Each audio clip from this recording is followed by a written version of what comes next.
Hello everyone, एक बार फिर से स्वागत है। एक्चुअली आज मैं बात करने वाला हूँ जो एमबीबीएस के एस्पिरेंट है 2026 के लिए।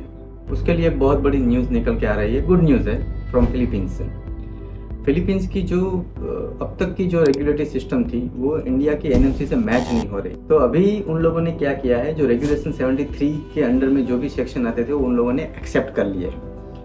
ये रेगुलेटरी 73 का मतलब क्या होता है कि आप जब भी आप फिलीपींस से पढ़ाई करके वापस आओगे तब आप लैक ऑफ आवर्स यानी कि जो 54 मंथ्स का जो होता है टाइम पीरियड वो आपका रिजोल्व हो जाएगा। आप फिलीपींस से भी अगर डिग्री करते हो तो आपके 54 मंथ्स प्लस इंटर्नशिप का जो क्लोज है वो फुलफिल कर सकते हैं आप as per the new guideline जो अभी आई है 2-3 दिन पहले।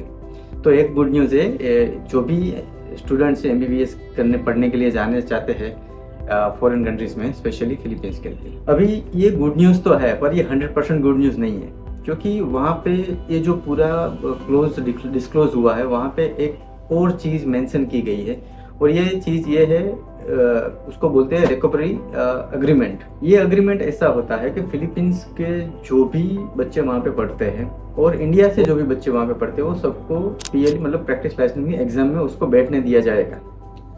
ठीक है, तो ये जो अग्रीमेंट होता है वो अग्रीमेंट ऐसा होता है कि वो वाइस वर्सा होता है, दोनों कंट्री एक्सेप्ट करनी चाहिए दोनों स्टूडेंट्स को। इसका मतलब ये हुआ कि इंडिया की जो एम्बेसी है, इंडियन गवर्नमेंट है, वो भी परमिशन देनी चाहिए फिलीपीन स्टूडेंट्स को ये जो नेक्स्ट की एग्ज़ाम है या फिर एनएमसी की एग्ज़ाम है उसमें बैठने के लिए। ये जो बात है अभी अप्रूवल नहीं आई है, उसका हम वेट कर रहे हैं। अगर ये अग्रीमेंट साइन नहीं होता है तो फिर जाहिर सी बात है कि जो बच्चे हालांकि से पढ़ेंगे, हालांकि 54 मंथ्स का जो क्लोज है, इंटर्नशिप का क्लोज है, वो सारे में फुलफिल बैठ जाएंगे।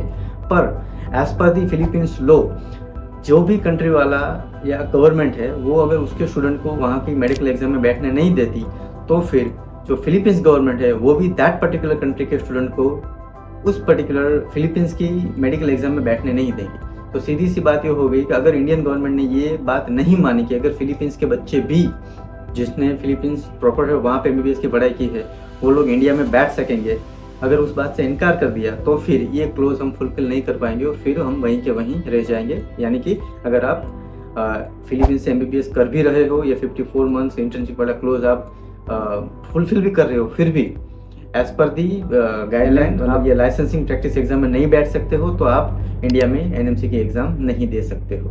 Thank you.